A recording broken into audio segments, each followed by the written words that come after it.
সম্প্রতি একটি অনুষ্ঠানে অংশ নিয়েছেন চেন্নাইয়ের বেশ কয়েকজন ক্রিকেটার।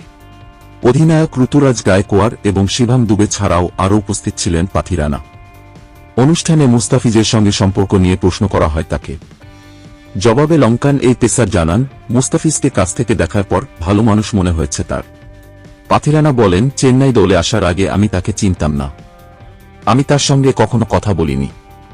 এখানে আসার পর এবং তাকে চেনার পর আমার মনে হচ্ছে সে দারুণ একজন মানুষ। হলুদ জার্সিতে অভিষেকের সুযোগটা এসে যায় উদ্বোধনী ম্যাচেই। এরপর আর পেছনে ফিরে তাকাতে হয়নি। অভিষেক ম্যাচেই 4 উইকেট নিয়ে ম্যাচসেরা হয়ে দলে নিজের জায়গা পাকাপোক্ত করেছেন ফিজ।